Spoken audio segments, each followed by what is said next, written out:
Dear friends, नमस्कार। स्वागत है आप सभी का इस प्लेटफॉर्म पर। देखिए, बहुत ही इंपॉर्टेंट सूचना आप सभी को देनी थी। सूचना ये है खास करके उन अभ्यर्थियों के लिए जो हरियाणा के बासिंदे, हरियाणा के निवासी हैं, क्योंकि साल डेढ़ साल पहले जो वैकेंसी आई थी उसको जो है कैंसिल कर दिया गया। ये बहुत ही दुर्भाग्यपूर्ण तरीके से था सब कुछ मामला। बट राइट नाउ एक बहुत बड़ी खुशखबरी उनके लिए आ गई है। कुछ दिनों में जो है फॉर्म भरे जाने वाले हैं। जी हाँ, बिल्कुल, फार्मासिस्ट की वैकेंसी जो है हरियाणा स्टाफ सिलेक्शन कमीशन ने उसको जारी कर दिया है। 195 प्लस पोस्ट के लिए फार्मासिस्ट की है। उसके साथ साथ जूनियर एनालिटिकल असिस्टेंट या फिर जो एनालिस्ट की पोस्ट होती है, जिसमें कि मास्टर जो एम मास्टर्स वाले जो हैं, एम फार्मा वाले हैं जो है, वो एलिजिबल हैं उसके लिए। तो इस वैकेंसी में डिप्लोमा के लिए भी ये बहुत सारी चीज़ें हैं, बी फार्मा के लिए भी बहुत सारी चीज़ें हैं, एम फार्मा के लिए बहुत सारी पोस्टेज हैं। सो चलिए शुरू करते हैं हम लोग, ठीक है। मैं आप सभी को बता दूं कि कभी भी कोई वैकेंसी आए तो आप हमेशा वेबसाइट से कंफर्म करिए। कहीं भी कोई एडवर्टाइजमेंट, कुछ एडवर्टाइजमेंट बच्चे भेजते हैं, सर ये देखिए बताइए फेक है कि सही है, और अक्सर ज़्यादातर फेक निकल जाता है।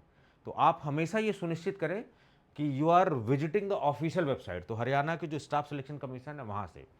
दूसरी बात, मैं देख रहा था बहुत सारे इंटरनेट पे, मैं थोड़ा सा टाइम लेता हूँ चीज़ों में। मेरी वीडियोस आपको कंप्लीट इंफॉर्मेशन, क्या रिजर्वेशन पॉलिसी होने वाली है, क्या एग्जाम पैटर्न होने वाला है, क्या सिलेबस होने वाला है, क्या कट ऑफ होने वाला है, इसमें ऑप्शन 5 का भी दिया गया है। और ये पहली बार मैं देख रहा हूं कोई ऐसा आयोग है जिसमें कि आप अगर ब्लैंक क्वेश्चन छोड़ रहे हो तो उस पर दंडित करेगा आयोग, उस पर निगेटिव मार्किंग आपको देगा। ये बहुत बड़ी, आप ये चीज़ हल्के में नहीं ले सकते। जो है हरियाणा एसएससी ने इसको पहल किया है। और भी जगह पहल हुआ होगा, लेकिन फार्मा में बहुत कम ऐसी पहल देखने को मिलता है। होता है क्या कि जब ऑफलाइन पेपर बचता है, पेपर कुछ कुछ क्वेश्चन जो छूटे रहते हैं, कुछ लोग दो चार क्वेश्चन छोड़ देते हैं, बाद में जुगाड़बाजी लगा के उसमें आंसर भर के जो है सब भ्रष्टाचार हो जाता है, करप्शन हो जाता है। लेकिन ये बहुत ही अच्छी पहल है, बहुत सराहनीय पहल है, खास करके हरियाणा स्टाफ सिलेक्शन कमीशन की। बिल्कुल ये मानना पड़ेगा कि आप ब्लैंक नहीं छोड़ सकते, सबका सब टिक लगाना है। और अगर नहीं आप भरेंगे तो निगेटिव मार्किंग भी है। तो सारा पैटर्न वगैरह सब कुछ हम जानने वाले हैं। जो ऑप्शन 5 ऑप्शन का भी इसमें ऑप्शन दिया गया है। मैं बहुत सारी वीडियो इंटरनेट पे देख रहा था कि जल्दीबाजी में मुंह उठाया और सीधे ब्रश किया, नहाया धोया और कैमरा चालू किया और चालू हो गया। ये कुछ उसमें इंफॉर्मेशन ढंग की नहीं है। कुछ भी नहीं क्लियर किया गया कि नहीं सीईटी चाहिए कि नहीं चाहिए। सीएटी एक एग्जाम होता है, हर क्लास सी के लिए मैंडेटरी है, देना पड़ता है। जैसे यूपी में पीटी का एग्जामिनेशन वहाँ पर, तो सीईटी के बारे में भी बात करेंगे। क्या मिनिमम क्वालिफिकेशन मार्क है उसके बारे में भी बात करेंगे। क्या सारे सीईटी क्वालिफाइड लोग इसको एग्जाम दे पाएंगे, क्या बाहर वाले भी दे पाएंगे, क्या केवल हरियाणा के ही दे पाएंगे, इन सब बातों पे क्लैरिटी जो कि करके। वीडियो थोड़ी सी लंबी होने वाली, क्योंकि मैं इत्मीनान से बनाता हूँ, व्यूज़ के लिए कभी नहीं बनाता हूँ। आप सभी से रिक्वेस्ट है कि आप जरूर सभी को शेयर करें, खास करके जो आपके नोन में है, जिनको ये जरूरत है, जो नीडी पर्सन है। तो चलिए बिना टाइम वेस्टेज के जो हम लोग बात करते हैं सारी चीजें, स्टार्ट करते हैं। Haryana public service commission home page पे आप गए, यहां पर स्टाफ सिलेक्शन कमीशन की पोस्ट है। अब देखिए यहां पर आप यहां से भी ओपन कर सकते हैं, आप यहां से भी ओपन कर सकते हैं। देखिए यहां पर बहुत इंपॉर्टेंट लिखा हुआ है, कॉमन एलिजिबिलिटी टेस्ट। पहले तो ये जान लीजिए कि हरियाणा में खास करके सी क्लास की पोस्ट, अभी जो एडवर्टाइज हुई है सी क्लास की पोस्ट है। सी क्लास की पोस्ट के लिए आपको कॉमन एलिजिबिलिटी टेस्ट देना पड़ेगा। किस तर्ज पर, जैसे यूपी में पीईटी का एग्जामिनेशन आपने देखा होगा, जूनियर एनालिस्ट मेडिसिन की जो आई थी वैकेंसी, उसमें पीटी का स्कोर कार्ड मांगा था, खास करके 2023 का। तो इसमें जो भी बच्चे 2022 वगैरह में जो अपीयर हुए थे, क्लियर हुए थे, सीईटी इज मैंडेटरी। सीईटी वाला ऑप्शन जो है यहां पर सीईटी का एग्जामिनेशन देना होता है। ये बात आप क्लियर थोड़ा सा जान लीजिए, ठीक है। चलिए सर, पता कैसे लगेगा कौन सी चीज कहां पर है ये? तो एडवर्टाइजमेंट वाले सेक्शन से भी पता लग सकता है आपको। सिलेबस वगैरह कहां से पता करेंगे सर? सिलेबस और फाइनल रिजल्ट यहां से। तो लास्ट में हम लोग सिलेबस भी डिस्कस करेंगे। और एक बहुत ही शानदार कोर्स, आप सभी को पता है कि डीआई हो, चाहे फार्मासिस्ट हो, चाहे जीपैट हो, चाहे डिप्लोमा का एग्जिट एग्जाम हो, everywhere we are doing the best. और जो एग्जाम हो चुके हैं उनमें रिजल्ट भी काफी अच्छा रहा है, ठीक है। तो जो भी कोर्सेज वगैरह हमारे हैं, संकल्प बैच है, उसको मैं नीचे लिंक में डिस्क्रिप्शन में डाल दूंगा। लास्ट में उसके बारे में बात करूंगा, तो लास्ट तक वीडियो आप देखिएगा। आपके हित की बात पहले बात करते हैं, ठीक है। चलिए, तो सबसे पहले हम आते हैं एडवर्टाइजमेंट पर, ठीक है। एडवर्टाइजमेंट, जैसे आप एडवर्टाइजमेंट आप देखेंगे 9/2024, 8/2024, तो अपने काम की जो पोस्ट है ना वो 11/2024, इसको क्लिक कर लो आप यहां पर, ठीक है। ये वाली पोस्ट, ये पब्लिकेशन ऑफ एडवर्टाइजमेंट 2 अगस्त, अभी कितना है 3 अगस्त हो रहा है, ठीक है। फॉर्म भरा जाना है 5 अगस्त से, और लास्ट डेट देखिए 15 अगस्त, 10 दिन का समय है आपके पास। You are just having 10 days. आपको बिल्कुल भी वेट नहीं करना है, फटाफट अफरा तफरी भी नहीं मचाना है, लेकिन अपने डॉक्यूमेंट्स पहले एडवर्टाइजमेंट में बहुत सारी चीज़ें क्लियर कर दूंगा, छोटी मोटी चीज़ें रहेंगी तो आप कमेंट बॉक्स में बता देना मुझे, ठीक है, उस पर भी क्लैरिटी हो जाएगी। तो 5 अगस्त से ये फॉर्म भरा जाने वाला, ठीक है, यहां पर ये सारी चीज़ें, राइट, ये सब। तो ये पूरा मैं पढ़ के आया हूं। मैं जल्दीबाजी में व्यूज पाने के लिए वीडियो बिल्कुल नहीं बनाता हूं, एक एक पॉइंट पढ़ के आपके मैक्सिमम डाउट क्लियर करके, क्या बच्चा पूछ सकता है, क्या दिक्कत हो सकती है, वो सब पढ़ के आया हूं। इसलिए वीडियो थोड़ी सी पीछे आती है मेरी हमेशा लोगों की तुलना में, लेकिन कंप्लीट क्लैरिटी उसमें होगी। चलिए, बाकी वेबसाइट हमारी जो tutextoacademy.com एप्लीकेशन है, इन सब के बारे में जो कोर्सेज वगैरह है, इन सब के बारे में बाद में बात करेंगे, पहले आपकी हित की बात हो जाए। चलिए, अब आते हैं यहां पर, ये एडवर्टाइजमेंट नंबर 11/2024, ठीक है, ये है। किसने निकाला वो post? Haryana staff selection commission, SSC, कर्मचारी चयन आयोग जो है हरियाणा का। और publication of advertisement 2 August, form भरे जाने हैं 10 अगस्त। आज कितना है? 3 अगस्त हो रहा है। आपके पास समय है, अच्छे से पढ़ लीजिए, सारे डॉक्यूमेंट्स अपने इकट्ठे कर लीजिए, फिर फॉर्म भरिए इत्मीनान से, जल्दीबाजी कोई नहीं है। लेकिन हाँ, जल्दी करना है, जल्दीबाजी नहीं करना है, ठीक है। आपको थोड़ा सा एक्टिव रहना है, क्योंकि 10 दिन का ही समय दिया गया है, और रात के 11:59, 12 बजे नहीं आप भर सकते फॉर्म, 12:01 पर, एक एक मिनट की चीज़ें यहाँ पर इंपॉर्टेंट है। वो सब क्या क्वालिफिकेशन है, क्या पोस्ट है, सर्टिफिकेट कौन सा सेंटर वाला लगेगा, स्टेट वाला, हरियाणा वाले भर पाएंगे नहीं भर पाएंगे, इन सब सवालों का जवाब मैंने दिया है। वीडियो लंबी होने वाली, अगेन आई एम सेइंग, क्योंकि बहुत अच्छे से मैंने पढ़ा, मुझे पढ़ने में 1-1.5 घंटा लग गया इसको समझने में अच्छे से, ठीक है। फॉर्म जब आएगा तो आपको भरना कहां से? ये वाली साइट, तो ये एडवर्टाइजमेंट से इस वाले लिंक पर क्लिक करना है, तो यहां से सारी चीजें। अब देखिए क्या लिखा हुआ है, online applications are invited for direct recruitment to group C post from the common eligibility test. ये इसका मतलब नॉर्मल अभ्यर्थी नहीं भर सकते इसको, सीईटी देना पड़ेगा, चाहे आप हरियाणा के हैं चाहे बाहर के हैं, सीईटी इज इंपॉर्टेंट, ठीक है। सभी बच्चे नहीं भर पाएंगे सीईटी, ये बात लोगों ने नहीं बताई, मैं आपको क्लियर बता रहा हूं, सीईटी इज इंपॉर्टेंट।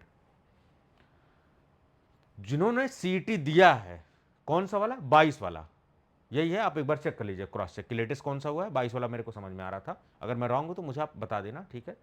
पूरी कोशिश करता हूं कि 100% ऑफ इन्फॉर्मेशन लेकर, लेकिन कहीं पर अगर थोड़ी बहुत स्लिप ऑफ टंग या चूक हो जाए तो उसमें कोई उतना हो हल्ला करने की जरूरत नहीं है, आप मुझे बता सकते हैं कि सर ये अपडेट कर दीजिए, ठीक है। चलिए, डिटेल्स ऑफ क्वालिफिकेशन। अब दूसरी इंपॉर्टेंट बात, essential qualification for all post. All post का मतलब बाबा इधर पे ये सारी पोस्ट, ये देखो, तो भैया हरियाणा के तो मौज ही मौज है बिल्कुल। और मौज क्यों ना ले बताइए भाई, सजा भी तो हरियाणा के लोगों को मिली, पिछला एडवर्टाइजमेंट कैंसिल हो, कितनी दुर्भाग्य की बात है।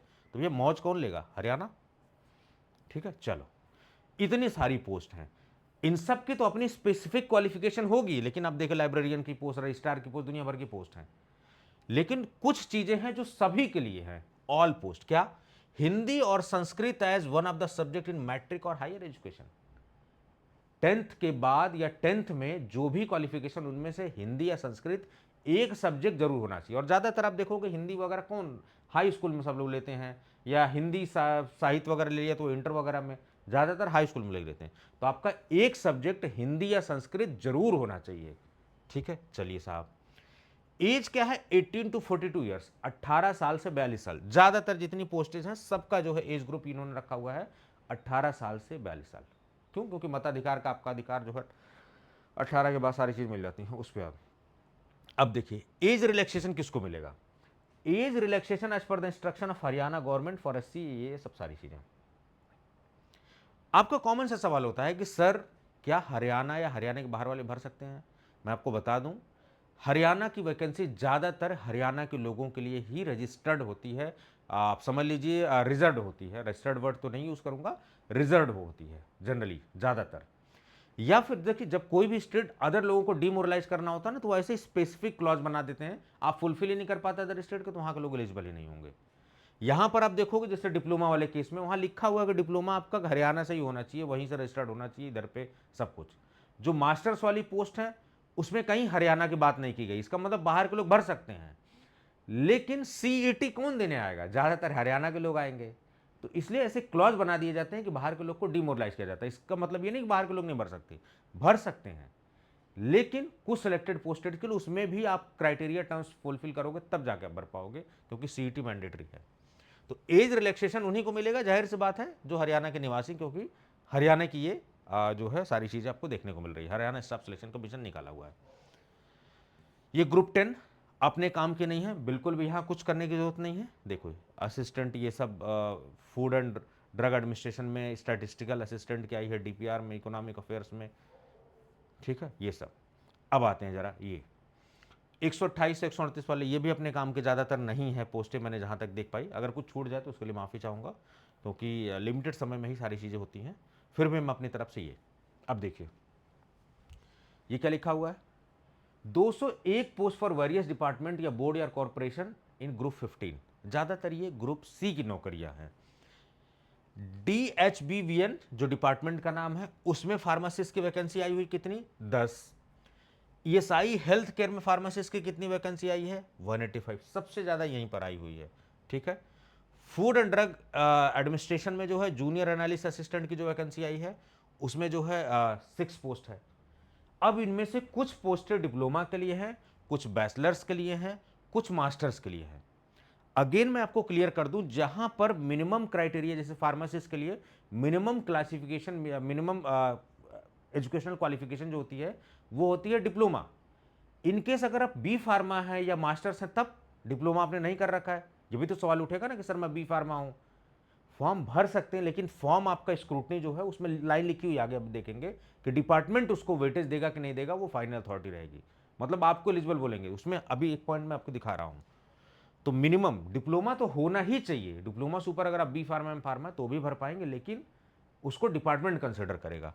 और एक और जो झोल होता है ना कि फलाना क्वालिफिकेशन इक्विवेलेंट क्वालिफिकेशन, वो भी कौन डिसाइड करेगा, डिपार्टमेंट।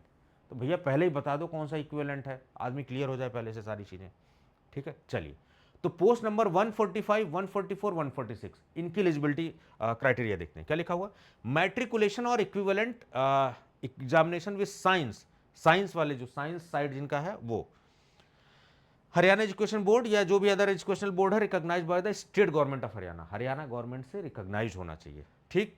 एक बात ये तो होना ही चाहिए। और ऊपर आपको क्या बताया था कि हिंदी या संस्कृत जरूर होना चाहिए एक सब्जेक्ट आपका, तो वो बात भी ध्यान रखना कि आपके हिंदी या संस्कृत एक सब्जेक्ट होना चाहिए। Having a diploma in pharmacy from institution recognised by the state government of Haryana, the person having higher qualification experience will be preferred. देखिए क्या लिखा हुआ है, प्रेफर्ड। इसका मतलब ये डायरेक्ट बी फार्मा नहीं लिख सकते फार्मासिस्ट के लिए बी फार्मा, क्योंकि मिनिमम तो डिप्लोमा है ना। तो अदर लोग प्रेफर्ड किए जाएंगे, अदर लोग आगे बढ़ाए जाएंगे। ऐसा नहीं कि बी फार्मा के लोग एलिजिबल नहीं है, लेकिन मिनिमम क्राइटेरिया इज डिप्लोमा, ठीक है। तो अगर आपके पास डिप्लोमा है तो भरिए, नहीं डिप्लोमा है तो हायर क्वालिफिकेशन वाले भी अपडेट किए जाएंगे, ठीक है। ये सब सारी बातें, ठीक है। Recognised by the state government of Haryana, ठीक। चलिए, तो अब हरियाणा के जो बहुत सारे लोगों को हो सकता है बाहर से भी पढ़ाई किया हो, डिप्लोमा किया हो, तो क्या वो लोग एलिजिबल नहीं होंगे। स्टेट गवर्नमेंट ऑफ हरियाणा से रिकॉग्नाइज होना चाहिए। भाई ज्यादातर डिप्लोमा आप बाहर से यूपी करेंगे तो भी अदर गवर्नमेंट, या आप हरियाणा से करके का यूपी में भी फार्मा करके तो यूपी गवर्नमेंट रिकॉग्नाइज नहीं करेगी, करेगी, ठीक है, कोई दिक्कत वाली बात नहीं। चलिए, तो यहाँ डिप्लोमा एलिजिबल है, मिनिमम क्राइटेरिया DHBVN 144 जो नंबर है कैटेगरी, जिसमें 10 पोस्ट है, डिप्लोमा वहाँ पर है। लेकिन अगर आप हायर क्वालिफिकेशन है तो आपको प्रेफरेंस दी जाएगी, यानी कि आप प्रेफरेबल कैंडिडेट हैं और लोगों से थोड़ी सी दौड़ में, मतलब डिप्लोमा के साथ साथ हायर भी है तो आप दौड़ में आगे हैं। 145 नंबर पोस्ट कौन सी है, 10+2 with science, physics and chemistry. ये ध्यान देने वाली बात है, 10+2 with science, physics and chemistry जो है सब्जेक्ट आपका होना चाहिए, ठीक है। तो जनरली बोर्ड में आप देखो क्या फिजिक्स केमिस्ट्री बायोलॉजी यही होता है, तो फिजिक्स केमिस्ट्री वाली बात यहां पर है। उसके बाद सेकंड पॉइंट आप ध्यान दो, pharmacist course diploma from medical college Rohtak और any other recognised institution recognised by the Haryana government with training in injection dressing ward work in recognised hospital. तो आप देखा होगा डिप्लोमा के साथ जब आप रजिस्टर्ड फार्मासिस्ट कराने जाते हो तो आपसे ट्रेनिंग भी रिक्वायर्ड होती है, तो वही ट्रेनिंग की बात कर रहे हैं ये। लेकिन यहां पर स्पेसिफिक आप देखो कि आपकी ट्रेनिंग जो है इंजेक्शन ड्रेसिंग और इन सब में भी होनी चाहिए, ठीक है। और फार्मासिस्ट डिप्लोमा कोर्स कहां से आपका होना चाहिए, रोहतक से, ये वाली बात तो यहां स्पेसिफिक कर दिया है, ठीक। ये सब उसके बाद भी देखिए क्लियर कट लिखा हुआ है कि registered as pharmacist with the Haryana pharmacy council. जब लिख दे Haryana pharmacy council, it means कि केवल वहीं के लोग भर सकते हैं, बाहर के लोग नहीं भर सकते। तो ये सवाल पूछने वाली बात नहीं है कि सर इस पोस्ट, इस स्पेसिफिक पोस्ट के लिए क्या एलिजिबल हैं बाहर वाले, एब्सोल्युटली नॉट, साफ लिखा हुआ है हरियाणा फार्मेसी काउंसिल। तो हरियाणा फार्मेसी काउंसिल में आपका होना चाहिए। ठीक है भाई, देखो बाहर के लोग जो हरियाणा में सेटल्ड लोग हैं, चाहे यूपी बिहार के कहीं के भी लोग हों, उनकी बात अलग है कि वो सेटल्ड लोग हैं, वहाँ का डॉक्यूमेंट है तो भरेंगे ही। हरियाणा फार्मेसी काउंसिल अंडर ये सब सेक्शन। ठीक, अगर लिखा रहता कि रजिस्टर्ड विथ फार्मेसी एक्ट ऐसे करके लिखा रहता तब वो ऑल ओवर इंडिया के लिए था, लेकिन ये हरियाणा कर दिया तो इट इज वेरी क्लियर कि हरियाणा के लोग ही भर सकते हैं। इस पोस्ट की बात कर रहा 145 नंबर पोस्ट की, जो कि 185 पोस्ट है, तो मेन पोस्ट तो हरियाणा के लिए है बिल्कुल। 146 क्या है, फूड एंड ड्रग्स एडमिनिस्ट्रेशन में जूनियर एनालिटिकल असिस्टेंट। एनालिसिस का काम होता है, सैंपल्स आएगा उसको एनालिसिस करना होगा, इक्विपमेंट वगैरह सारी डेटा वगैरह। क्या लिखा हो उसके लिए, B pharmacy with minimum 50% mark और बीएससी विथ केमिस्ट्री। अब पूछेंगे सर क्या इसमें डिप्लोमा एलिजिबल है? नहीं, मैं बहुत सारी वीडियो देख रहा तो उसमें ऐसे कर नहीं, ये देखिए सब डिप्लोमा एलिजिबल है ना, ऐसे हवाबाजी नहीं, क्लियर पूरा एकदम एक एक बात। कहाँ डिप्लोमा? तो ऊपर की दो पोस्टें में 145 और 144 में डिप्लोमा एलिजिबल है, या अगर आप उससे हायर क्वालिफिकेशन है तो you will be given preference, यानी डिप्लोमा प्लस अदर, कोई कंफ्यूजन नहीं। लेकिन 146 पोस्ट के लिए जो कि जूनियर एनालिटिकल असिस्टेंट की पद की है, कहां पर, फूड एंड ड्रग एडमिनिस्ट्रेशन में, जिसमें कि एनालिसिस, एनालिसिस का मतलब सैंपल आएगा उसमें चेक करना होगा चीजें। B pharmacy with minimum 50% mark. अब देखिए यहां पर भी खाली बी फार्मा करना इंपॉर्टेंट नहीं है, लेकिन 50% आपका होना चाहिए, और ज्यादातर यार बी फार्मा का 55 60 70 ऐसे होता ही होता है, 50 तो ले ही आते हैं यार, इतने भी हम लोग नहीं कमजोर हैं। ठीक है, और बीएससी विथ केमिस्ट्री, देखिए और बीएससी विथ, यहां पर बीएससी भी है आपकी पोस्ट हक मारने के लिए। तो जब हम लोग पढ़े हैं, शिक्षित हैं सारी चीजें, तो हम बीएससी को क्यों मौका देंगे? हमें यहां पर जो अच्छे से तैयारी करनी चाहिए और ये पोस्ट ले लेना चाहिए। ठीक है, यहां पर ये नहीं लिखा है कि रजिस्टर्ड फार्मासिस्ट ये सब दुनिया, क्योंकि बी फार्मा यहां मांगा हुआ है, लेकिन अगेन इस पे क्या क्राइटेरिया फिट होगी, सीईटी। सीईटी का डंडा हर जगह, हरियाणा में रहना है, हरियाणा का एग्जाम देना है, सीईटी देना है आपको हर हाल में। यूपी में रहना है, यूपी का सी क्लास का जॉब देना है, पीईटी देना ही देना है। तो बी फार्मेसी विथ मिनिमम 50% या बीएससी विथ केमिस्ट्री, किसके लिए, जूनियर एनालिटिकल असिस्टेंट के लिए। तो इधर पे बी फार्मा। आप कहेंगे सर डिप्लोमा हूं मैं, क्या एलिजिबल हूं? नहीं, इस स्पेसिफिक पोस्ट के लिए आप नहीं एलिजिबल है, क्योंकि यहां पर एनालिसिस का काम है। ठीक है, ऊपर वाले दोनों पोस्ट के लिए डिप्लोमा मिनिमम एलिजिबिलिटी क्राइटेरिया है। क्या सर मैं बी फार्मा नहीं भर सकता? भर सकते हैं आप, ठीक है, बिल्कुल भर सकते हैं इधर पे, लेकिन बी फार्मा मिनिमम है, डिप्लोमा नहीं यहां भर सकता लास्ट वाली पोस्ट के लिए। ये बात क्लियर हो गई? चलिए, तो 201 पोस्ट जो है अपन के लिए खुली हुई है ये पूरी। ठीक, 201 में भी आप देखेंगे तो फार्मासिस्ट की केवल यही है 195 पोस्ट हैं, बाकी सब तो अलग पोस्ट है ना। तो फार्मासिस्ट के कायदे से देखा जाए तो 195 पोस्ट है, जो लोग अफवाह फैलाए 250 पोस्ट है, 225 पोस्ट, 224 पोस्ट, फालतू की हवाबाजी नहीं। 185 और 10 195 पोस्ट है, बाकी अदर अदर पोस्ट। चलिए साहब ये वाली क्लियर हो गई। अभी तो रुको जरा, यही नहीं है, अब बात आती है थोड़ा सा एम फार्मा के लिए। तो जब आप सभी को पता है कि हरियाणा फार्मा, ये हरियाणा के एसएससी वाले में, इसमें एम फार्मा की क्वालिफिकेशन की भी पोस्ट आई हुई है, ये भी एक अजब गजब बात है, तो ये भी जरा जान लेते हैं इसके बारे में थोड़ा सा। ठीक है, जनरली एम फार्मा के क्वालिफिकेशन के लेवल की पोस्ट बहुत कम गवर्नमेंट आती है, खास करके लेक्चरर वगैरह, जैसे अब उत्तराखंड में आ रही है तो उसके लिए हमने कोर्सेज वगैरह भी लॉन्च किया है, यूपी में है सारी चीज़ें। अब यहाँ पर देखिए क्या क्या चीज़ें आई हुई हैं एम फार्मा वाले के लिए। Now it's time to give the information about the M pharmacy candidate. तो एम फार्मेसी कैंडिडेट के बारे में जरा देख लीजिए, आपको बिल्कुल दुखी होने की जरूरत नहीं है, आपके लिए भी है पोस्ट। ठीक है, चलिए, तो एम फार्मा वाले आप सब रेडी हो जाए। 27 post for various department in group 39।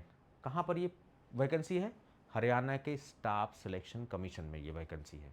ठीक, ये वाला इधर पे हरियाणा एसएससी, यहाँ से सारी चीज़ें मैंने इंफॉर्मेशन ली है, ये देखिए यहाँ से 11/2024, और इसी में फार्मासिस्ट की भी वैकेंसी है। ठीक है, चलिए अब देखिए जरा, DMER हरियाणा सुपरवाइजर CSSD, इसमें आपके फार्मेसी का कोई पोस्ट नहीं है, यानी कि 27 में से 4 हटा दीजिए, आपके काम की कितनी हो गई? 23 हो गई। ठीक है, ये 4 हटा दीजिए आप। Food and drug administration, food and drug administration, food and drug administration, ये सारे फूड एंड ड्रग एडमिनिस्ट्रेशन के सारे हैं। ठीक है, यहां पर analyst, senior analytical assistant, chemist, ये सब, इन सब में जो कॉमन क्वालिफिकेशन है एम फार्मा, किसी भी स्ट्रीम से हो या फिर केमिस्ट्री स्ट्रीम से हो वहां पर। लेकिन आपकी ही खाली इकलौती दावेदारी नहीं है, और भी लोग और भी डिग्री वाले यहाँ एलिजिबल है, जरा उसको भी देखते हैं। ठीक है, 270 हमारे लिए नहीं है, क्योंकि इसमें BSc माइक्रोबायोलॉजी या फिर बायोफिजिक्स, ये सब। तो बीएससी माइक्रोबायोलॉजी वालों को भी दुखी होने की जरूरत नहीं है, बेचारे ड्रग इंस्पेक्टर के लिए अप्लाई करते हैं। आपके लिए यहाँ पर जो है परेशान होते हैं काफ़ी बीएससी माइक्रोबायोलॉजी वाले, आपके लिए यहाँ पर स्पेसिफिक पोस्ट है, तो आप वहाँ इस पोस्ट के लिए जा सकते हैं। अब देखिए 271 पोस्ट में क्या लिखा हुआ, 271 में food and drug administration analyst, analysis करने का काम होता है। MSc with minimum 50% mark in chemistry और बायोकेमिस्ट्री और माइक्रोबायोलॉजी और फूड टेक्नोलॉजी और फूड एंड ड्रग टेक्नोलॉजी और post graduate degree in pharmacy. Post graduate degree in pharmaceutics, कोलोजी, कोग्नोसी, कोई भी भर सकता है, केमिस्ट्री ही खाली नहीं चाहिए, या फिर फार्मास्यूटिकल केमिस्ट्री, ठीक है। Post graduate degree in pharmaceutical chemistry, M pharma भी हो सकता है या फिर एमएससी फार्मास्यूटिकल केमिस्ट्री भी हो सकता है, ठीक है। ये सब सारी चीजें फ्रॉम अ रिकॉग्नाइज्ड यूनिवर्सिटी या फिर कोई other qualification possess by the institute of chemist by examination in the section of analysis and ये conducted by the institute of chemist. तो ये भी मतलब एम फार्मा किसी भी आप स्ट्रीम से हैं आप एलिजिबल हैं। उसके अलावा अगर आप एम फार्मा केमिस्ट्री भी हैं तो भी आप एलिजिबल हैं, एमएससी फार्मास्यूटिकल केमिस्ट्री हैं तो भी आप एलिजिबल हैं, ठीक है। ये सब सारी चीजें, तो यहां पर आपको थोड़ा सा सचेत रहना पड़ेगा क्योंकि और लोग भी दौड़ में आपके कंपटीशन में हैं, ठीक है। ये चीज तो आपको थोड़ा सा एफर्ट डालना पड़ेगा क्योंकि अदर लोग भी एलिजिबल हैं, तो ऐसे क्वेश्चन उनके भी डोमेन के क्वेश्चन होंगे वहां पर, आपके भी डोमेन के क्वेश्चन होंगे, मिक्स होंगे, तो आपको थोड़ा सा इस पर काम करना पड़ेगा। तो यहां पर एम फार्मा एलिजिबल है, ठीक है, इसको गंवाना नहीं है बिल्कुल भी। 272 पोस्ट में जो है आपकी देखिए senior analytical assistant, senior post नाम में ही लिखा हुआ है। एमएससी इन केमिस्ट्री और बायोकेमिस्ट्री या सेम वही क्वालिफिकेशन, पोस्ट ग्रेजुएट डिग्री वही एम फार्मा का कोई भी स्ट्रीम, एम फार्मा केमिस्ट्री ही नहीं कोई भी स्ट्रीम, जैसे मैथमेटिक्स का हो भर सकते हैं हम लोग आराम से। In pharmaceutical chemistry from recognised university या पोस्ट क्वालिफिकेशन, ये सब सारे सेम वही qualification, post degree in pharmacy, ये सब आगे के लिए भी फिर सेम वही क्वालिफिकेशन, ये सब। तो ये जितनी भी आपकी फूड एंड ड्रग एडमिनिस्ट्रेशन में है, ध्यान दीजिए, ध्यान देने वाली बात है। अभी जस्ट मैंने ऊपर एक वीडियो में इसमें बताया मैंने कि यहां पर आप देखेंगे फूड एंड ड्रग एडमिनिस्ट्रेशन में जूनियर एनालिटिकल असिस्टेंट, जो जूनियर एनालिटिकल असिस्टेंट की पोस्ट है उसमें बी फार्मा मिनिमम मांगा गया है। वहां भी नीचे भी एनालिटिकल असिस्टेंट है लेकिन सीनियर है, एनालिस्ट है, वो सब पोस्ट अलग है। Department food and drug, don't be confused. ऊपर आप देखिए ध्यान से, ये फार्मासिस्ट के पोस्ट है, मिनिमम क्या क्वालिफिकेशन है, डिप्लोमा, लेकिन अगर आप हायर हैं तो आपको प्रायोरिटी दी जाएगी, कोई कंफ्यूजन नहीं। फूड एंड ड्रग एडमिनिस्ट्रेशन में जूनियर एनालिटिकल असिस्टेंट की है, मिनिमम क्वालिफिकेशन क्या है, बी फार्मा, डिप्लोमा नहीं एलिजिबल है, ठीक है। तो अगर आप एम फार्मा तो प्रेफरेंस दी जाएगी। लेकिन food and drug administration department में ही आप अदर देखेंगे, इधर पे पोस्टें और देखेंगे यहां पर, उसमें एनालिस्ट की, सीनियर एनालिस्ट की, जूनियर साइंटिफिक ऑफिसर की। साइंटिफिक ऑफिसर किसको बोलते हैं, उनके पास ऑपरेटर्स हो, जैसे एचपीएलसी चलाने बोल दिया, एलसीएमएस चलाने बोल दिया, जीसीएमएस चलाने, उसको ऑपरेट करना, वो लोग साइंटिफिक ऑफिसर होते हैं, ऑपरेट करना होता है आपको। इन सब के लिए आपकी जो है एम फार्मा रिक्वायर्ड है, ठीक है, इसेंशियल क्वालिफिकेशन है। लेकिन भूलिए मत कि इन तीनों चारों पोस्टों के लिए अलग अलग अदर भी लोग एलिजिबल हैं, तो आपको थोड़ा सा यहां ध्यान देने वाली बात है, ठीक है। तो डिप्लोमा के लिए भी पोस्ट है, बी फार्मा के लिए भी पोस्ट है, एम फार्मा के लिए भी पोस्ट है, तीनों के लिए इसमें खुशखबरी है, तो तीनों लोग खुश हो सकते हैं बिल्कुल। बाकी हमारे काम करनी है ये सब सारी बातें। अब जो पेच वाली बातें हैं, जो बारीक बातें हैं, उस पर बात कर लेते हैं हम लोग, ठीक है। चलिए,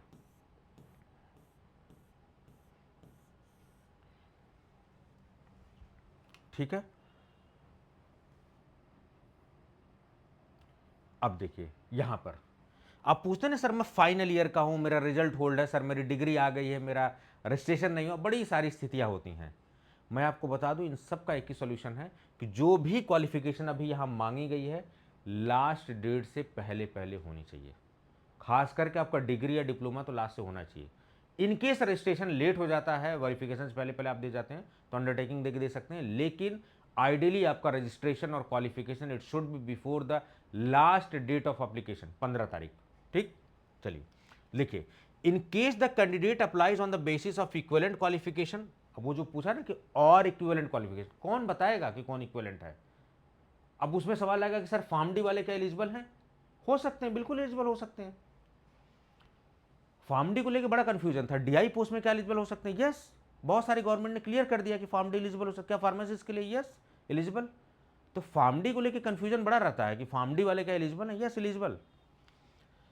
For the post where equivalent word is mentioned in essential qualification, the consideration of the said equivalent qualification at the level of commission will be only provisional subject to its acceptance by the indenting department after due verification. आपका verification जब हो जाएगा तो जो concern department जहां पर आपका नियुक्ति होना है, अपॉइंटमेंट होता है, वो क्लियर करेगा कि भैया इक्विवेलेंट क्वालिफिकेशन है या नहीं है. That department is going to clear. ठीक है, तो इक्विवेलेंट क्वालिफिकेशन वाला सियापा चालू रहेगा यहां पर. अब देखिए क्या लिखा हुआ.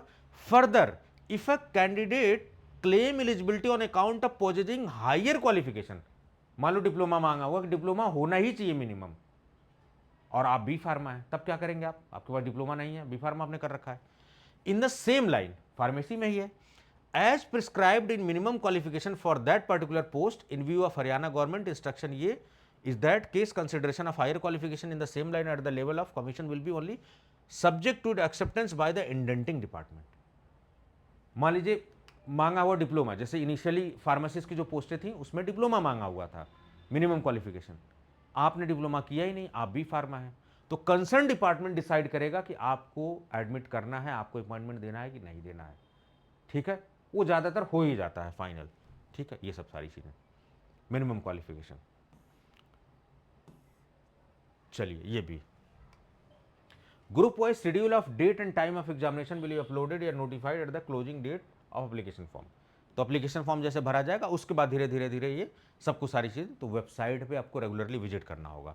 ठीक है, चलिए criteria for selection examination and syllabus. अब यहाँ मजे की बात है, ये बात बहुत अच्छे से किसी ने क्लैरिटी से नहीं बताई है. ठीक है, ये बात आपको थोड़ी सी अच्छे से समझना है. चलिए अब देखिए, in view of honourable high court judgment 31 मई 2024 the weightage of socio economic mark of 2.5% in the scheme has been done away with. Haryana में देखो, क्योंकि स्पोर्ट्स वाला स्टेट रहा है, पहलवानों का स्टेट है समझ लीजिए, और स्पोर्ट्स में खेलकूद में काफ़ी हरियाणा आगे रहता है, एक्टिव रहता है. एसएससी वगैरह में देखो बड़ा क्रेज हरियाणा में, एक अलग ही है. तो हरियाणा का तो जलवा ही अलग है. यहां पर लिखा हुआ है कि 2.5 सोशियो इकोनॉमिक मार्क्स जो मिलते थे ना, स्कीम करते थे, उसको हटा दिया गया है. किसके? हाई कोर्ट जो ऑनरेबल माननीय हाई कोर्ट के डिसीजन पर. ठीक है, ये सब अकॉर्डिंगली अब जो है एग्जामिनेशन का पैटर्न ये होगा, और यही वो खास बात है जो हरियाणा को खास बात यहां बना रही है. क्योंकि अब बिहार डीआई का एग्जाम दे लीजिए, कहीं भी देख लीजिए, हर जगह सवाल कितनी सच है कितनी नहीं वो तो मुझे नहीं पता है, लेकिन बच्चे सवाल उठा रहे थे कि सर गैप छोड़ दे रहे थे, बाहर से लोग आंसर भर दे रहे थे बाद में, या कई लोग केवल 2 आंसर टिक करके ओएमआर जमा कर दे रहे थे, तो उसमें बाहर से लोग भर दे रहे थे और भर के सिलेक्शन ले रहे थे. करप्शन का चांस पूरा था. इधर पे आपको ओएमआर पूरा पूरा क्वेश्चन भर के जाना है. मजे की बात ये है. तो ये चीज़ स्वागत योग्य है, बिल्कुल इस चीज़ का अप्रिशिएशन होना चाहिए, खास करके हरियाणा एसएससी का. ठीक है, पैटर्न ऑफ एग्जामिनेशन. अब देखिए क्या लिखा हुआ, all questions shall be compulsory. कब कंपलसरी होता है? जब नेगेटिव मार्किंग नहीं होती. अगर नेगेटिव मार्किंग आप लगा देंगे तो आप ये बात लिख ही नहीं सकते कंपलसरी. इसका मतलब कि कोई भी नेगेटिव मार्किंग नहीं है रॉन्ग आंसर के लिए. और एग्जामिनेशन में क्या होता है कि 4 ही ऑप्शन होते हैं, इधर पे 5 ऑप्शन मिलने वाला है. और एग्जामिनेशन में क्या होता है, ब्लैंक छोड़ देते हो, नहीं आता है, कोई नंबर कट नहीं होता है, लेकिन इधर पे छोड़ोगे तो कट होगा नंबर आपका. यह बात ध्यान देने वाली बात है. सभी क्वेश्चन करना कंपलसरी है, आप एक भी क्वेश्चन नहीं छोड़ सकते. इनकेस 4 ऑप्शन वाले में आपने लगा दिए, जो एक्स्ट्रा 5वां ऑप्शन दिया गया आप नहीं टिक कर पाए, तब आप क्या करेंगे, आपको 5 मिनट एक्स्ट्रा दिया जाएगा टिक करने के लिए. यहां पर लिखा हुआ है, आप देखेंगे 105 मिनट जो है आपको दिया जाएगा. यहां पर क्वेश्चन शैल बी बाइलिंगुअल. आपका सवाल रहता है सर हिंदी इंग्लिश दोनों में आएगा. Yes, it will be in Hindi as well as English, दोनों में होने वाला है. ओएमआर बेस्ड एग्जामिनेशन, यानी वो पेपर पेन वाला गोला गोला करने वाला है इधर पे. ठीक है, ऑनलाइन नहीं होने वाला है. इन्होंने बहुत सिक्योरिटी रखी हुई है. आप देखिए कितना सक्सेस हो पाते हैं. क्या है, there shall be no negative marking for wrong answers. The total number of question will be 100 with weightage of 0.97 marks. एक नंबर नहीं है, 0.97 मार्क्स है फॉर ईच क्वेश्चन. ठीक है, 100 क्वेश्चन, 100 क्वेश्चन होंगे और एक क्वेश्चन के मार्क्स जो होंगे 0.975 मार्क्स होंगे. ठीक है, अब देखिए, a candidate has to fill 1 option compulsorily out of 5 option given. Option 5 आने वाला है. बिहार डीआई में भी आपको देखने को मिला था, बीपीएससी जो एग्जामिनेशन सिविल सर्विसेज का कराता है, 63वीं 64वीं 65वीं बीपीएससी जो करा, 5 ऑप्शन देता है, ई ऑप्शन देता है. इसमें भी 5 ऑप्शन आपको देखने को मिलेगा. और सबसे इंपॉर्टेंट बात यह है कि इन case of a candidate does not mark any of the 5 option, 5 में से कोई भी, मान लो आपको नहीं आता है, नहीं आता है, तो आप क्या करोगे, आपको मार्क करना ही पड़ेगा. ठीक है, भाई अगर आप गलत मार्क कर दोगे तो नंबर उसके नहीं मिलेंगे, ना ही कटेंगे। गलत यहां क्योंकि आपको सारा करना है, निगेटिव मार्किंग नहीं है, तो अगर गलत भी हो जाएगा तो भी कोई दिक्कत नहीं है, ठीक है, कोई मार्क्स नहीं कटेंगे। लेकिन अगर आप नहीं गोला किया, आपने छोड़ दिया, तो हरियाणा एसएससी की निगाह में है कि आप करप्शन करने के मोड में हैं, तो आपको पेनल्टी भी देना पड़ेगा। और कितना, in case of candidate does not mark any question 5 option, then 0.97 marks for each unattempted question shall be deducted. देख रहे हो, तगड़ी वाली बिल्कुल लगाई हुई है पेनल्टी। ये होना चाहिए ताकि पेपर पेन में जो बाहर से क्वेश्चन टिक करके जो सेलेक्ट हो जाते हैं पैसा खिला के अंदर टेबल, वो वाली समस्या खत्म हो जाए। चलिए, इन केस क्योंकि एक ऑप्शन एक्स्ट्रा दिया है, इन केस एक्स्ट्रा, अब ये नहीं क्लियर हो रहा कि क्या जो पांचवा ऑप्शन होगा वो क्या फिक्स ही होगा, क्या कुछ और उसमें लिखा होगा, वो सभी के लिए कॉमन होगा क्वेश्चन, ये देखने वाली बात होगी। Extra 5 minutes shall be given to mark fifth option. इसका मतलब कि फिफ्थ ऑप्शन कॉमन ज्यादातर दिया जाएगा, या कुछ लिख दिया जाएगा कि नॉट अटेम्प्टेड या कुछ भी, लेकिन उसको टिक करना जरूरी है, जो भी होगा लेकिन टिक करना जरूरी है। If candidate does not know the answer, total time allowed for the paper will be इतना। 5 मिनट एक्स्ट्रा दिया जाएगा उस पांचवें ऑप्शन को टिक करने के लिए, छोड़ना नहीं है, अदरवाइज निगेटिव मार्किंग, निगेटिव का कह सकते हैं कि दंडित किया जाएगा आपको, ठीक है। Syllabus and pattern for written shall test be is attached appendix C, website पर अवेलेबल hssc.government.in पे। अभी सिलेबस की बात भी लास्ट में मैं करूंगा, ठीक है। Process of recruitment for group C post, ये देखिए, तो ये ज्यादातर पोस्टें ग्रुप सी की हैं, तो उनके लिए आपके जो है रिक्रूटमेंट प्रोसेस क्या है। After receipt of publication, form भरने के बाद commission shall hold offline written examination या स्किल टेस्ट, जहां पर कुछ स्किल टेस्ट कराना कराएंगे, ज्यादातर रिटन टेस्ट है, for the eligible candidates based on the merit of CET marks. अब बड़ी इंपॉर्टेंट बात है कि क्या सारे सीईटी जो दे रखे हैं क्या सब फॉर्म भरेंगे ना, जितनी पोस्ट है, किसी का 4 गुना, किसी का 5 गुना, इनको रिटन टेस्ट के लिए बुलाया जाएगा। और फिर उसमें से तो सारे पीटी वाले क्या बुलाए जाएंगे, एब्सोल्युटली नॉट। पीटी में जितनी पोस्ट होगी उससे 4 गुना 5 गुना, ऐसा भी आगे क्राइटेरिया दिखा हुआ है, देखो। तो सीईटी, सॉरी पीटी बार बार निकल रहा है, यूपी वाला, सीईटी, ठीक है, सीईटी एग्जामिनेशन हरियाणा के लिए आपको सीईटी, इसका मतलब कि सीईटी क्लास सी की जितनी पोस्टें हैं, सीईटी इज मैंडेटरी, ठीक है। चलिए, provided that the maximum number of eligible candidate for the skill or written test who shall be eligible to appear in such examination based on number of post। ये बात clear हो गई कि क्या सारे सीईटी वाले जितने दे रखे हैं सब एलिजिबल होंगे, नो। जितनी पोस्ट होगी उसके बिहाफ पर ये डिसाइड करेंगे 4 गुना बुलाना, 5 गुना बुलाना, कितना, कैसे वो डिसाइड करेंगे, अगर candidates equal to 5 times the number of post advertise if the post number is less than 30। अगर मान लो कोई पोस्ट है, उसमें 15 पोस्ट है, 2 पोस्ट है, तो कितने बुलाए जाएंगे, candidate equal to 5 times the number of post. अगर लेस देन 30, मान लो लेस देन 30, मान लो 10 पोस्ट आई हुई है, तो 10 पोस्ट का 5 गुना यानी 50 कैंडिडेट जो है रिटन टेस्ट के लिए बुलाए जाएंगे। इधर पे सबको मुंह उठा के नहीं आना है, ठीक है, ये सब। अगर 150 candidate if the number is between 30 to 40, अगर 30 से 40 पोस्ट के बीच में अगर है तो 150 कैंडिडेट को बुलाया जाएगा, ये सब, ठीक है। ये रिटन टेस्ट या स्किल टेस्ट की बात कर रहा हूं, दोनों के लिए बात कर रहा हूं। ये बात क्लैरिटी होनी चाहिए, कहीं भी यूट्यूब पे नहीं आपको क्लियर है, इधर पे सब क्लियर है। इसीलिए कहता हूं आप अच्छे मेंटर से जुड़िए, अच्छे लगे तो प्लेटफॉर्म को सपोर्ट भी करा करिए, कोई पैसा नहीं लगता है, सब्सक्राइब करके रखिए, बताइए लोगों को कि ये प्लेटफॉर्म है, यहां पर क्वालिटी एजुकेशन और बेहतरीन एक मेंटर है जो हर एग्जाम क्वालिफाई कर रखा है, लगभग फार्मेसी का बेहतरीन एक्सपीरियंस आपको मिलने वाला, आप बताइए सबको, ठीक है। कैंडिडेट्स इक्वल, और मैं एक बात और लगे बोल देता हूं, केवल एडवर्टाइजमेंट के बेसिस पर आप डिसाइड मत करिए।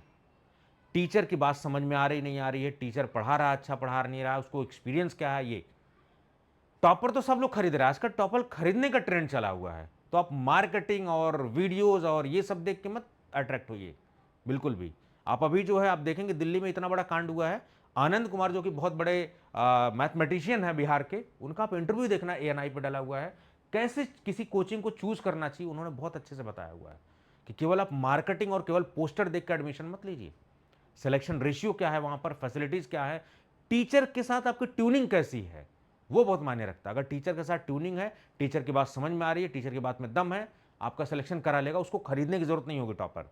और ये प्लेटफॉर्म कभी टॉपर खरीदता नहीं है, बनाता है। ठीक है, तो कभी भी ब्रांडिंग पे खाली मत जाइए। ऐसा नहीं कि जो बड़े वाले कोचिंगें हैं, सो कॉल्ड बड़े नेम्स, उन्होंने ये भी बात बोली है कि क्या जो बड़े बड़े यूपीएससी टीचर वही अच्छा पढ़ा सकते हैं? नहीं, एक गली नुक्कड़ का टीचर भी अच्छा पढ़ा सकता है, उसको जितनी ख्यालती नहीं है लेकिन फिर भी वो पढ़ा सकता है। तो आपकी मोरल रिस्पॉन्सिबिलिटी है कि आप सही टीचर को चूज करें और सही टीचर के पास जाए, ना कि एडवर्टाइजमेंट के बेसिस पर जाए। ये बात मैं स्ट्रांगली बिल्कुल उनकी बात से एग्री करता हूं। और बहुत सारे बच्चे पोस्टर से कि रैंक हमारे यहाँ से 1 आ गई, रैंक 2 हमारे यहाँ से रैंक 3 आ गई, अलग ही खेल चला। आ सकती है रैंक, ऐसा नहीं कोचिंग वाले नहीं काम कर रहे, लेकिन सारी रैंक आप ही के यहाँ से आ जाए ऐसा कभी नहीं होता है। ठीक है, तो ये चीज थोड़ा सा ध्यान देना है कि कहीं आप ये एडवर्टाइजमेंट की चकाचौंध की दुनिया में तो नहीं फंस गए हैं। ठीक है, ये सब candidates equal to 4 times the number of post advertised if the number is greater than 40। तो 40 से ज्यादा पोस्ट अगर है, देखो 30 से कम पोस्ट है तो जितनी भी पोस्ट है उसका 5 गुना, 30 से 40 है तो 150 कैंडिडेट को बुलाएंगे, अगर 40 से ज्यादा है तो 4 टाइम्स पोस्ट को बुलाएंगे। ठीक है, चलिए अब देखिए, क्योंकि बहुत सारे बच्चे सीईटी 2022 क्वालिफाई कर रखे हैं, पिछली वैकेंसी कैंसिल हो गई थी, उनकी ओवर एज भी हो रही होगी, तो क्या उनको एज रिलैक्सेशन मिलेगा? एब्सोल्युटली मिलेगा उनको, क्योंकि भाई इंजस्टिस हो जाएगा, नहीं तो फिर वो हाई कोर्ट चले जाएंगे। तो इफ द सीटी marks of the last candidate who has applied for the post in the terms of sub clause is achieved by more than 1 candidate, जो भी सीटी का लास्ट कट ऑफ मार्क्स उनको सारी चीजें हैं उनका मोर देन 1 कैंडिडेट वहां पर अगर स्टैंड कर रहे हैं तो सबको मौका दे दिया जाएगा कि भाई आप जो है जो इक्वलेंट जितने होंगे उनको सबको मौका दे दिया जाएगा जिनके इक्वल होंगे। Only those candidates who fulfill the minimum educational qualification and other eligibility criteria by the commission on the last date specified in the advertisement by the commission। ये वाली बात बड़ी इंपॉर्टेंट है, अगर आप सिलेक्ट भी हो जाओगे ना, अगर ये फुलफिल नहीं करोगे तो आपको बाद में रिजेक्ट कर देंगे, आपकी मेहनत पूरी बेकार चली जाएगी। मैं कभी भी आपको गुमराह करके एडमिशन नहीं लेता, मैं क्लियर करके एडमिशन लेता हूं। ठीक है, who applied for the post consideration issued admit card, और ये बाद में रिटर्न टेस्ट के लिए एडमिट कार्ड वगैरह सब कुछ जारी, क्योंकि जैसे आप फॉर्म भरोगे ना, आपसे ये डॉक्यूमेंट अपलोड कराने वाले हैं, तो आपका डॉक्यूमेंट स्क्रूटनी होने वाला है, चेक करेगा एसएससी, और उसके बिहाफ पर एडमिट कार्ड आपका जारी होगा, क्योंकि एसएससी के पास इतनी एक्सपर्टीज नहीं कि आपकी डिग्री या डिप्लोमा चेक करेगा आपकी फर्जी है कि सही है कि आपने बनवाया है।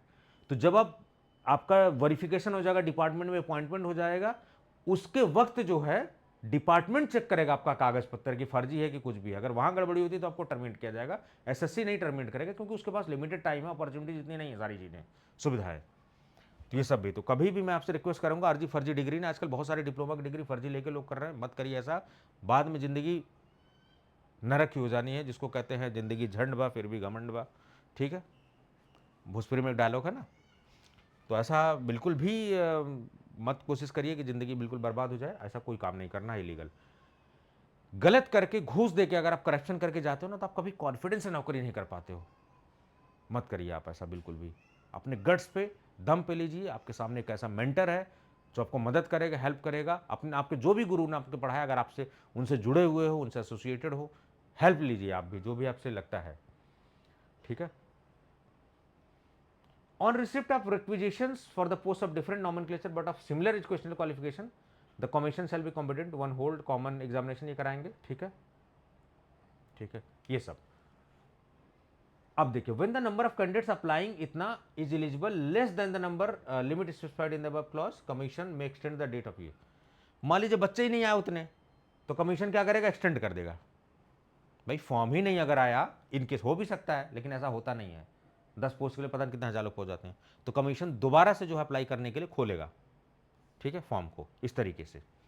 ठीक है, चलिए अब देखिए, ये minimum qualification, minimum qualifying marks वाला जो है यहाँ पर बड़ा इंपॉर्टेंट है, वो थोड़ा देखने। कैंडिडेट अगर पोस्ट ऑफ जनरल कैटेगरी का अगर कैंडिडेट है, such candidate has to secure 50% mark in skill test या written test. 50% minimum qualifying mark है, आपको लाना ही पड़ेगा। ठीक है, to be considered for the selection, ये सब सारी चीजें। In case of consideration against the reserve category post vertical horizontal, the candidates should receive concession 10% for the purpose। तो जो लोग भी अपना कोटा वगैरह अप्लाई करेंगे तो उनका थोड़ा सा क्वालिफिकेशन 10% रिलैक्सेशन हो जाएगा, ये सब सारी चीजें।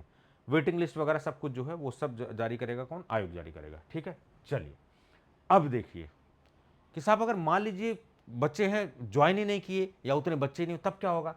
सारी स्थितियों पर बात कर रखा है हरियाणा एसएससी ने। नोट करके save as otherwise provided in the instruction of government in case of non availability of eligible candidate. मान लो उस पोस्ट के लिए उतने एलिजिबल नहीं, जैसे आप हरियाणा सॉरी एसआईसी का भी फार्मासिस्ट की वैकेंसी आई है, झारखंड रीजन में कोई एक बच्चा सेलेक्ट ही नहीं हुआ, खाली जाएगी पोस्ट वो, और अगली बार एडवर्टाइज होगी।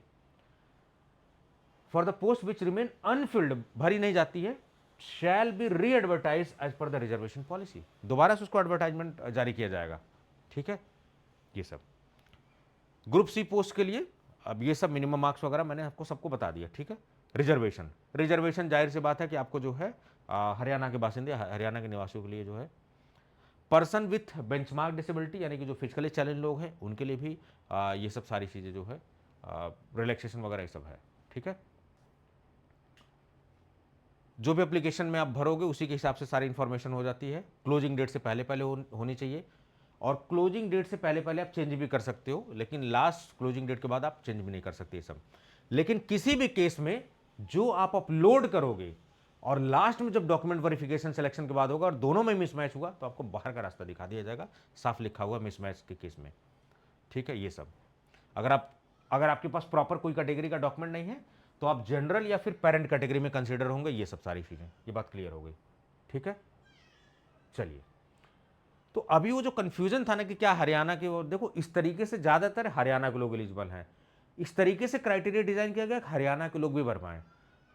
सी, अब देखो वो जैसे बी फार्मा वाले, एम फार्मा वाले, तो बाहर के लोग भी भर सकते हैं, लेकिन उनको सीईटी देना पड़ेगा, और बाहर के कितने लोग सीईटी देने आएंगे। ठीक है, ये सब तो इसलिए बाहर के लोगों को डिमोरलाइज किया गया है। अगर आप फिट है तो आप भर सकते हैं।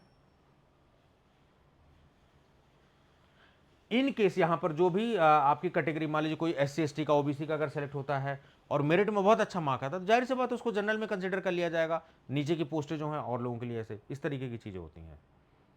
ठीक है, ये सब EWS सर्टिफिकेट किसके लिए, 10% रिजर्वेशन मिलता है जनरल में जिनकी आय 8 लाख से कम है, या फिर वो जमीन वाला क्राइटेरिया है, आप देख लेना EWS का क्राइटेरिया क्या है। Valid for state of Haryana on prescribe proforma, उसी पर तो हरियाणा स्टेट का EWS सर्टिफिकेट चलेगा और कहीं का नहीं चलेगा। ठीक है, EWS certificate issued for the job in central government will not be considered irrespective of income mentioned in the certificate. ये तो सेंट्रल गवर्नमेंट वाला EWS नहीं चलेगा, हरियाणा वाला चलेगा, ये ध्यान देने वाली बात है। ठीक है, ये सब सेम आगे। OBC सर्टिफिकेट भी आपका जो issued for the jobs in central government will not be considered, ये सब सारी चीजें हरियाणा गवर्नमेंट का। एक्स सर्विसमैन जो नौकरी वगैरह छोड़ चुके हैं, ठीक है, ये सब उनके लिए ESM कैटेगरी, एक्स सर्विसमैन। देखिए, ESM candidate shell attach attested photocopy of ID card issued by the concern जिला सैनिक बोर्ड, या फिर डिस्चार्ज सर्टिफिकेट या डिस्चार्ज बुक या डिपेंडेंट या डिसेबल्ड ESM, वो सब सारी डिसेबिलिटी सर्टिफिकेट जो भी है वो सब। तो एक्स सर्विसमैन जो कैटेगरी है उनको सर्टिफिकेट वैलिड प्रोड्यूस करना पड़ेगा कि हाँ भाई उनका डिस्चार्ज हो चुका है उस डिपार्टमेंट से। ठीक है, ये सब provisions for compensatory time as assistant for the scribe. Scribe का मतलब मान लीजिए कोई पर्सन विथ बेंचमार्क डिसेबिलिटी है। ठीक है, पर्सन विथ बेंचमार्क डिसेबिलिटी वाले जो हैं, जो फिजिकली चैलेंज लोग हैं, उनको स्क्राइब दे दिया जाता है, मानी एक असिस्टेंट के तौर पर दिया जाएगा। अब देखिए, जैसे मान लीजिए आपकी पोस्ट ग्रेजुएशन की है तो आपका स्क्राइब कौन सा वाला, 12th बना होना चाहिए। आपकी क्वालिफिकेशन जो मांगी 12th, तो आपका स्क्राइब क्या होना चाहिए, 10th, उससे लोअर क्वालिफिकेशन होनी चाहिए। ऐसा नहीं कोई MSc वाले को आप लेके चले गए या हायर क्वालिफिकेशन PhD वाले को एज ए स्क्राइब आपने बैठा लिया, तो ये वाली बात भी है। किन के लिए, ब्लाइंडनेस कैटेगरी में जिनकी है फिजिकली चैलेंज है, लोकोमोटर डिसेबिलिटी में, सेरेब्रल पाल्सी में, इन सब को जो है स्क्राइब की सुविधा दी जाएगी। एक बंदा होगा जो असिस्ट करेगा उनको लिखने में और क्वेश्चन वगैरह सब सारी चीजें, ये सब। Person concern with physical limitation to write and scribe is essential to write on the behalf of chief medical officer, CMO वगैरह जो भी है आपका, तो वहां से ये सब सारे सर्टिफिकेट बन जाएंगे। ठीक है, ये सब अगर आपकी ये देखिए जो भी पोस्ट है, अगर 10th + 12 उस पर एलिजिबिलिटी क्राइटेरिया है तो 10th वाला स्क्राइब चलेगा, अगर उससे ज़्यादा है तो 10 + 2 वाला स्क्राइब चलेगा। हायर क्वालिफिकेशन इसी भी नहीं होना चाहिए। ठीक है, scribe should not be a candidate of same examination. अब स्क्राइब भी आपका उसी एग्जाम का कैंडिडेट नहीं होना चाहिए, ये भी चीज़ें हैं। भाई आएगा वो तो फिर दरादर सब सारी चीज़ कर चला जाएगा। Explanatory compensatory time of 20 minutes per hour of examination will be provided to the candidate, जो भी स्क्राइब यूज करेंगे वो सब सारी चीज़ें। कोई भी स्क्राइब और कैंडिडेट के अलावा कोई अटेंडेंट वगैरह या कोई बॉडीगार्ड टाइप का कोई नहीं आएगा। ठीक है, कोई एक्स्ट्रा नहीं रहेगा। बेंचमार्क डिसेबिलिटी क्या क्या है ये सब सारी चीज़ देख लीजिए, एज रिलैक्सेशन, ये सब सारी चीज़ें किसको दिया जाएगा। देखो 2022 वगैरह में जो भी सीटी वगैरह एग्जामिनेशन दे रखा है, जो एडवर्टाइजमेंट 2023 में आया था जिसको बाद में विड्रॉ कर लिया गया, उसको अटैच भी इन्होंने किया है। तो उससे जो प्रभावित कैंडिडेट हैं उनको भी मौका दिया जाएगा, ठीक है।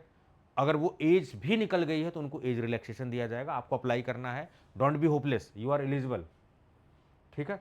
वैसे तो देखा जाए तो 18 से 42 साल सारी चीजें हैं, लेकिन जो भी ये रिजर्वेशन आप लगाओगे अपने कैटेगरी सर्टिफिकेट, हर हाल में आपकी एज 52 साल से ऊपर नहीं होनी चाहिए, 52 ईयर्स। ऐसा नहीं कि एज रिलैक्सेशन लेके आप 60 तक ही आप वो कर रहे, नहीं, it should not be more than 52 years, वो नहीं होना चाहिए। कितने किसमें है ये आप थोड़ा सा देख लीजिए कितना रिलैक्सेशन है।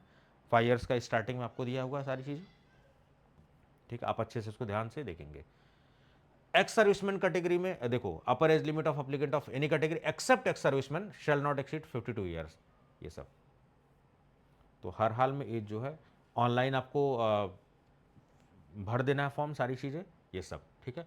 फाइनल सबमिशन जरूर करना, पेमेंट जरूर करना। अगर आपने फॉर्म खाली रजिस्ट्रेशन भर के छोड़ दिया, फॉर्म नहीं भरा, तो आपका एडमिट कार्ड नहीं आएगा।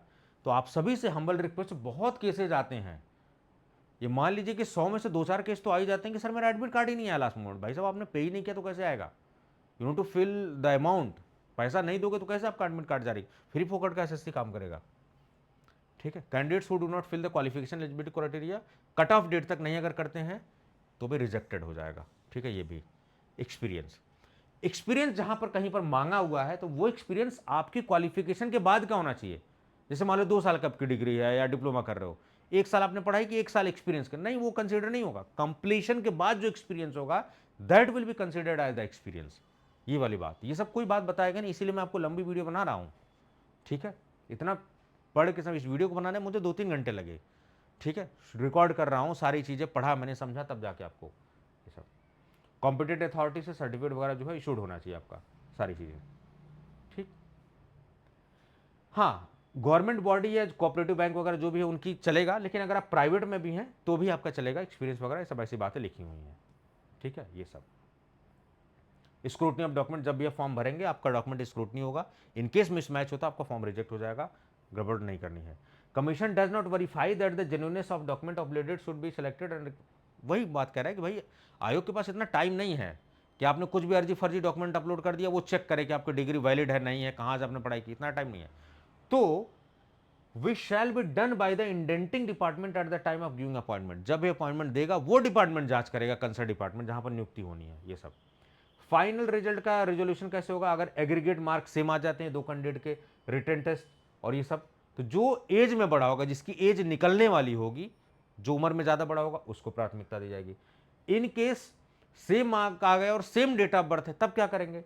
तब उसमें candidates having higher marks in CET phase 1 examination will be consider, तो जिसके सीईटी में होंगे उसको कंसीडर किया जाएगा। ये बात भी क्लियर हो गए, ठीक है। ये कुछ कारण है जिसकी वजह से ये आपका फॉर्म कैंसिल कर सकते हैं, आप इसको पढ़ लेना अच्छे से।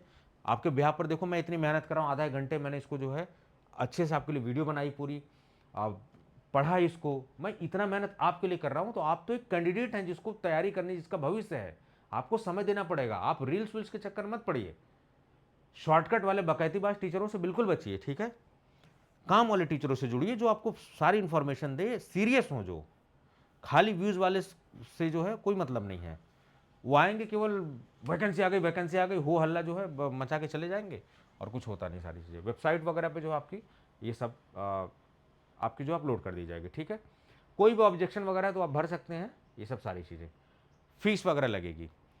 और सबसे इंपॉर्टेंट, ऊपर आपने नोटिस किया क्या ये फॉर्म का फीस ले रहे हैं? नहीं ले रहे हैं ये फॉर्म का फीस, ऊपर लिखा हुआ है, ध्यान आपने नहीं दिया, ठीक है। अगर मोर देन 1 शिफ्ट में एग्जामिनेशन है तो भाई पेपर आसान कम ज़्यादा हो सकता है, तो ये नॉर्मलाइजेशन एक पद्धति होती है, उसको यूज़ करके सबको कट ऑफ इस तरीके से करेंगे।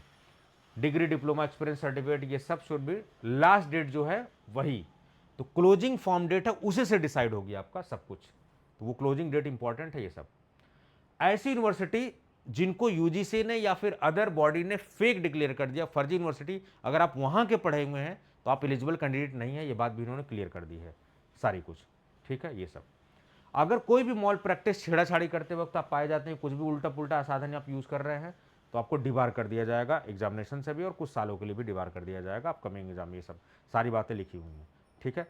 बाकी विड्रॉल नोटिस, ये जो आपका आपने देखा होगा सीईटी वगैरह का सब सारी चीज़ें, फिर उसके बाद जो पोस्ट आई थी इन सब का जो विड्रॉल हुआ था उन सब का पूरा नोटिस वगैरह जारी हुआ है कि भाई आप लोग भर दीजिए, एलिजिबल आप हैं, ये सब देखिए, ये सब, ये सब। तो extension of closing date for applying CET, ये सब सारी चीज़ें एज रिलैक्सेशन को दी गई है, ये सब। तो बिल्कुल भी ऐसे कैंडिडेट, और ये फॉर्मेट वगैरह दिया है, जो भी कैटेगरी का सर्टिफिकेट आपका है, प्लीज़ मेक श्योर दैट कि आप उसी आप सर्टिफिकेट पे बनवा रहे हैं, बिल्कुल भी अर्जी फर्जी नहीं चलेगा, ये सब। तो आई होप कि सारी इन्फॉर्मेशन आपको कंप्लीट इस वैकेंसी के बारे में पता लग गई होगी। Now it's time for the platform information. अगर नहीं देखिए, आप कहोगे कि सर आप भी तो एडवर्टाइजमेंट कर रहा हो, बिल्कुल कर रहा हूँ। अगर नहीं करूँगा तो आप 5,000, 10,000, 20,000 पैसे भी अननेसेसरी दोगे, सही मेंटर से नहीं आप मिलोगे। कम से कम आप मौका तो दे के देखो, आपको जब तक आप टेस्ट नहीं करोगे कैसे पता लगेगा। जो हो हल्ला कर रहे हैं, जो एडवर्टाइजमेंट कर रहे हैं वही बेस्ट है, ऐसा नहीं है। आपके गली नुक्कड़ का एक मास्टर, एक टीचर भी बढ़िया हो सकता है, अगर उससे आपकी बॉन्डिंग, उसकी ट्यूनिंग अच्छी है तो। आप मेरे से लिखवा लीजिए आप ये बात। तो जो आनंद कुमार जिन्होंने इंटरव्यू दिया, बहुत ही बेहतरीन बात बोली है। वो तो मार्केटिंग ओवर रेटेड वाले सब रील वाले मास्टर फेमस हो गए हैं। तो रील वील वाले पे ज़्यादा मत देखिए आप। जो आपके समझ में आ रहा है, जिस टीचर पे कॉन्फिडेंस है, जिसकी बातें आपकी है, जिसके आपके बीच बॉन्डिंग अच्छी है, आप पढ़िए, वो सिलेक्शन करा देगा आपका। ठीक है। तो अभी जो हमारे कोर्सेज उस पर 5 फैकल्टीज हैं। अभी तक तो मैं ज़्यादातर लीड कर रहा था, लेकिन अब और भी आपको 4 फैकल्टीज मिलेंगे। कोई नाइपर का है, कोई फार्मासिस्ट निकाल रखा है, कोई एम फार्मा कैंडिडेट, सब दी each and everybody is qualified. ठीक है, ये सब। चलिए प्लेटफॉर्म के बारे में ज़रा बात कर लेते हैं। अब ये सारी चीज़ें वैकेंसी के बारे में, जो अभी हमारे पास हाल फिलहाल हरियाणा के लिए, जो देखिए हमारे पास 2 बैचेज हैं। यकीन बैच है फार्मासिस्ट के लिए, वो आरआरबी के लिए केवल है। ठीक है, 1199 भी 6 मंथ वैलिडिटी है। सोच के देखिए, बहुत कम प्राइस में, कई लोगों को विश्वास नहीं होता है। लेकिन आप पढ़िए, मैं आपको गारंटी के साथ आश्वस्त करता हूं, आप अपनी लाइफ का बेस्ट इन्वेस्टमेंट करने वाले हैं। आप बिल्कुल 999, 1199 इन सबको हल्के मत ले जा रहे, क्या ही मास्टर पढ़ा रहा होगा ना। आप पढ़िए, आपने जो डिप्लोमा में लाखों रुपए फूके हैं, जो आपने डिप्लोमा में, डिग्री में जो आपने लाखों रुपए इन्वेस्ट किए हैं, ठीक है, जितनी नॉलेज मिली है उससे बेहतर हम लोग कोशिश करेंगे, उससे बेहतर आपको एक्सपीरियंस और उससे बेहतर नॉलेज आपको मिलने वाला है। इसका कतई मतलब नहीं कि आपका डिप्लोमा बेकार है, आपने पढ़ाई नहीं करना, मैं ऐसा बिल्कुल नहीं क्लेम कर रहा हूँ। ठीक है, लेकिन जो वैल्यू आपको वहां मिली, उससे बेहतर वैल्यू जरूर हम लोग आपको इतने कम प्राइस में दे देंगे, जहां आप लाखों लगा के जो वैल्यू आप ले आ रहे हो। ठीक है, तो आप जुड़िए एक बार। tutoacademy.com वेबसाइट जो है, वहां से आप हमारे कोर्सेज वगैरह रजिस्टर करना चाहें, ये सब फास्टेस्ट ग्रोइंग प्लेटफॉर्म है। ये हमारा ऐप है ट्यूटैक्सो का, इस नाम से ट्यूटैक्सो अकेडमी के नाम से आप सर्च करोगे, ये लोगो आप देखना। ठीक है, प्ले स्टोर वगैरह से आईफोन आईओएस पे माई इंस्टीट्यूट जो है, रेड कलर का आइकन आएगा, उसको डाउनलोड करना है। ORG कोड डालना है RBZQT, RBZQT ORG कोड उस पर थोड़ा सा डालना पड़ेगा आपको, RBZQT। ये iOS के लिए है, और आईफोन वगैरह आप जब यूज़ कर रहे हैं तो एंड्रॉयड पे डायरेक्टली अवेलेबल है। ठीक है, ये सब कहाँ आना है, कोर्सेज में आना है। चलो साहब, तो ये ट्यूटैक्सो अकेडमी का एप्लीकेशन है, आप यहाँ पर देखेंगे, ये देखिए। तो ये रजिस्टर्ड नेम है, कोई फर्जी फेक नहीं है, ये it's a registered name, trademark इसका रजिस्टर्ड है। ठीक है, ये बढ़िया है, आप इसको पढ़िए, आपका एक्सपीरियंस बदलेगा। अब देखिए, जिस बैच की मैं बात कर रहा हूँ, दैट इज संकल्प बैच। तो ये फार्मासिस्ट का संकल्प बैच है, ये यकीन बैच है। अब देखो, ये दोनों सेम प्राइस में, इसका 1199, लेकिन इसको ऑफर में दे रखा है। ऑफर 100-200 रुपये में बहुत ज़्यादा मेरा लॉस नहीं हो जाता है, लेकिन आपका फायदा जरूर हो जाता है। बहुत सारे बच्चे हैं जो 2,000-3,000 भी नहीं अफोर्ड कर सकते हैं, क्योंकि बी फार्मा के बाद जॉब सही से नहीं लगी, या लगी भी तो अगर स्ट्रगल कर रहे हैं, कुछ घर परेशानी, तो हम लोग कभी कभी बीच में थोड़े बहुत ऑफर दे देते हैं, ताकि आपको सहूलियत हो जाए। हमारा मेन मकसद पैसा कमाना नहीं, हमारा मेन मकसद है क्वालिटी एजुकेशन देना और आपके सपने को पूरा कराना, जो आप देख रहे हो। तो कम से कम प्राइस में आप इस कोर्स को बिल्कुल कतई हल्के में नहीं ले सकते। 999 का संकल्प बैच है, डिस्क्रिप्शन में लिंक वगैरह दे दूंगा, आप ऐप से भी कर सकते हो, डिस्क्रिप्शन जो लिंक है वहां से आप रजिस्टर कर सकते हो। आपकी नैतिक जिम्मेदारी है कि आपको ट्रस्ट करना है, जो पुराने हो तो जानते ही हैं, पढ़ना है, जैसे गाइड किया जाएगा वैसे पढ़ना है, और बाकी लोगों को इन्फॉर्म भी करना है। तभी आपकी बेहतर टीचर से मुलाकात हो पाएगी। अगर आप केवल एडवर्टाइजमेंट और उसके बेसिस पे जाएंगे, तो आप कभी भी सही इंस्टीट्यूशन से जुड़ नहीं पाएंगे। अपने दिल पे जो आपका मन कह रहा है, दिल कह रहा है, आप उससे डिसीजन लीजिए। ठीक है, संकल्प बैच, यकीन बैच केवल और केवल रेलवे के सिलेबस के हिसाब से, क्योंकि आरआरबी की फार्मेसिस्ट भी बहुत जल्दी आने वाली है। थोड़ी सी डिले हो रही, क्योंकि रिक्वायरमेंट पोस्ट की अभी और भी आ रही है, इसलिए डिले है थोड़ा सा। संकल्प बैच में आप ESIC हो, चाहे हरियाणा हो, चाहे कोई भी स्टेट का एग्जामिनेशन, आपका सिलेबस यहाँ इंक्लूडेड है। ठीक है, ये सब सारी चीज़ें। तो यहाँ पर आप जब जाएंगे, 6 मंथ की वैलिडिटी मिलने वाली है, 999। हाँ, अगर आप चाहते हैं कि आपको 1 साल की वैलिडिटी मिले, तो 1499 विथ 1 ईयर वैलिडिटी के लिए मैं कर दूंगा, लेकिन आपको उसके लिए मुझे मेरे नंबर पर कनेक्ट करना पड़ेगा 9519980214। तो अगर इनकेस आप चाहते हो कि 1 ईयर की वैलिडिटी के साथ आपको मिले तो 9519980214, मैं फिर से लिख दे रहा हूँ, शायद आपको विजिबल ना हो, 9519980214, ये मेरा पर्सनल नंबर है। इनकेस आपको कोई डाउट भी है, आप कोर्स नहीं भी खरीदना चाहते हो, पैसे वाली बात ही नहीं खाली होती, आप पूछ सकते हो। आपकी कोई हेल्प नहीं कर रहा है, आपको कंफ्यूजन है, करियर को लेके कंफ्यूजन है, कोर्सेज को चूज करने को लेके कंफ्यूजन है, पढ़ाई कैसे करनी है उसको लेके भी कंफ्यूजन है, you can just dial this number. आप मेरे से बात कर सकते हो, कनेक्ट कर सकते हो। एक ऐसा मेंटर जिसको फार्मासिस्ट, जीपैट, डीए सबका एक्सपीरियंस है, डेफिनेटली आपको यहाँ पर हेल्प मिलने वाली है। न जाने कितने हजारों लोगों का सिलेक्शन हो चुका है इस प्लेटफॉर्म से, हजारों की बात मैं बड़ी जिम्मेदारी से बोल रहा हूँ, काफ़ी लोग सेलेक्ट हुए हैं, ठीक है। कई लोग तो यूट्यूब से खाली हमारे पढ़ के जो है टूटैक्सो अकेडमी से सेलेक्ट हो गए हैं, तो वो फहरिस्त हजारों में है, कितने सेलेक्ट हुए और कितने तो हम लोग ट्रेस ही नहीं कर पाए।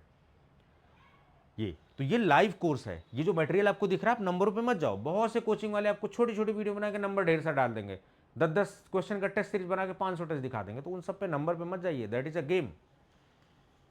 कोर्स पे सिलेबस कंप्लीशन होना चाहिए, बढ़िया मटेरियल के साथ कंप्लीट होना चाहिए, videos, notes, test series, previous paper, सब कुछ आपको मिलने वाला है।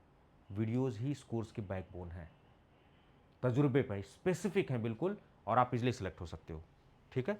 लाइव क्लासेस, ऑफलाइन डाउनलोड का ऑप्शन आप पीसी पे देख सकते हैं, सारी सुविधाएं इसमें है। मेरे साथ साथ और जो है 5 टीचर, मैं ही इकलौता नहीं पढ़ा रहा हूँ, apart from me 4 teachers are also there, so including me there are 5 teachers, 5 teacher मिलकर पढ़ा रहे हैं। तो ये कोई कंफ्यूजन, बहुत सारे कोचिंग मिलकर अरे वो तो इकलौता बंदा है, भाई साहब इकलौता बंदा आप, दहशत तो आपके में है, मैं बता दूं। तो कहते जरूर है, लेकिन दहशत उनको जरूर रहती है, ये घमंड वाली बात नहीं है, ये उनको अच्छे से पता है, ये इकलौता बंदा जो है हमारे ऊपर भारी हो सकता है। लेकिन फिर भी मैंने टीम रखा, बड़ा मिस इन्फॉर्मेशन फैलाया, अरे एक ही 2 क्लास लेने से क्या हो जाएगा, एक ही टीचर कैसे, एक टीचर आपको पता नहीं क्या से क्या कर सकता है, ठीक है। लेकिन फिर भी मैंने यहाँ टीम रखी हुई है, तो there is a team, dedicated teachers की टीम है, इकलौता मैं नहीं हूँ। But yes, I am having more experience in comparison to other, ऐसा नहीं कि वो लोग नहीं एक्सपीरियंस, उनके पास भी एक्सपीरियंस है, they are having their own experience. But मैं अपना एक्सपीरियंस जरूर आपसे साझा करूंगा, आपके बैच में मैं लीडिंग फैकल्टी जरूर रहूँगा, ठीक है। तो आप यहाँ से देखिए, कंटेंट वगैरह में आप जाओ, आप सारी चीज़ आपको जो है डेमो अगर आप यहाँ से देखना चाहो देख सकते हो, टेस्ट सीरीज वगैरह सब कुछ, जो टॉपर के इंटरव्यू हैं वो सब देख सकते हो आप, ये सब आपको subject wise guidance videos note, test series, GS के previous year paper, offline download paper, rapid revision test series, important books की soft copy, flash card, MCQs, master videos, ये पूरे फार्मेसी में आपको एक और इकलौता इधर ही मिलने वाला आपको। पूरी कोग्नोसी एक वीडियो में, पूरी सूटिक्स एक वीडियो में, पूरी जूरिस्प्रूडेंस एक वीडियो इधर पे देखने को मिलेगा। वो एक्सपर्टीज टीचर हैं इसलिए मिलेगा, वो हर लोग की बस की बात नहीं है कि वीडियो बना दें। आई एम नॉट सेइंग कि मैं ही सब कुछ बाकी और कुछ नहीं है, ये मैं कतई नहीं कह रहा हूँ, लेकिन इतना मैं गट्स के साथ जरूर कह सकता हूँ, कॉन्फिडेंटली कह सकता हूँ कि हमने बहुत समय दिया है, तो हमने जरूर इस पे एफर्ट वो किया है, ठीक है। चलिए, बाकी टूटैक्सो अकेडमी जिस पे आप देख रहे हैं, इस प्लेटफॉर्म को आप अच्छे से यूज करिए, ये प्लेटफॉर्म बहुत ही तेजी से ग्रो कर रहा है। और भी देखिए बहुत सारी आपको देखने को मिलेगा ना, यहाँ पर देखिए मेरे बारे में भी आप पता लगा सकते हैं, वेबसाइट है, टूटैक्सो जॉब और टूटैक्सो एमसीक्यूज करके फोल्डर है, उसको सॉरी यूट्यूब चैनल, उसको भी सब्सक्राइब करिए, जॉब वगैरह का नोटिफिकेशन वहाँ आता रहेगा, ठीक है। धीरे धीरे हम लोग उस पर सारी चीज़ें बढ़ा रहे हैं। बाकी इंस्टाग्राम पे टूटैक्सो अकेडमी को फॉलो करिए आप, बहुत सारी पोस्टें, बहुत सारे क्वेश्चन, जो टेलीग्राम चैनल है उसको बिल्कुल फॉलो करिए आप, ये सब ठीक। 20,000 की हमारी फैमिली हो गई, लेकिन हम बहुत लोगों की तुलना, आप सब्सक्राइबर देखें तो हमसे बहुत आगे लोग हैं, लेकिन जो इम्पैक्ट, जो रिजल्ट हमने दिया है ना, वो चीज़, सिलेक्शन रेशियो इंपॉर्टेंट है। 100 एडमिशन लेके अगर आप 10 करा दे रहे हो, वो ज़्यादा इंपॉर्टेंट, आप 1000 एडमिशन लेके 5 भी नहीं करा पा रहे, नाम पे मत जाइए, selection ratio is important. Teacher के साथ बॉन्डिंग कैसी है, उसकी बातें कैसी समझ में आ रही है, उसके साथ उसका लेक्चर कैसा समझ में आ रहा है। मैं बार बार कह रहा हूँ, एक गली नुक्कड़ का टीचर भी बेहतर टीचर हो सकता है, खाली रील वाले मास्टर, बकैतीबाजी करने वाले मास्टर, कट्टा चलाने वाले, कट्टा कट्टे की बात करने वाली बातें, हवाबाजी करने वाली बातें, और पूरा एकदम भौकाल मचा देना एकदम बिल्कुल, ठीक है, वीडियो बना के व्यूज़ लेने वाले, ऐसे मास्टरों से दूर रहिए, ठीक है। अपने जो गली नुक्कड़ के मास्टर है, या फिर sorry to use this word, या आपके जो लोकल टीचर्स भी हैं, आपके कॉलेज में कोई है अच्छा है, सम्मान दीजिए, उनसे सीखिए, ठीक है। कहीं कोई नहीं मिल रहा है, कहीं आपको ढंग से नहीं मिला, मैं तो इधर हूँ ही, आप मेरे से जुड़ेंगे, you will be the fan of this platform, ठीक है। कम प्राइस में बेस्ट कंटेंट और बेहतर आपके डाउट्स वगैरह। देखिए मैंने इंटरव्यू भी लिया है, जो हमारे यहाँ सेलेक्टेड कैंडिडेट हैं, सभी लोग का तो पॉसिबल नहीं है, अभी मैंने इंटरव्यू भी किया है, आरआरबी भी, काफ़ी सारी वीडियोज़ मैंने बनाई हुई है, आप देखेंगे यहाँ पर तो बहुत सारी, आप पॉपुलर वीडियोज़ में आप देखेंगे तो बहुत सारी चीज़ें जो है मैंने यहाँ पर की है डीआई का।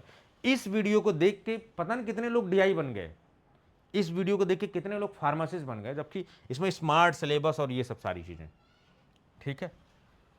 अभी आपको मेल में दिखाता, अभी खुला नहीं होने तो मैं मेल आपको दिखाता। कई लोग इस वीडियो को खाली यूट्यूब से पढ़ पढ़ के सेलेक्ट हो गए और मुझे एक्नॉलेजमेंट मेल भेजा कि नहीं सर ये थैंक यू सो मच, आपकी वीडियोज बहुत अच्छी थी।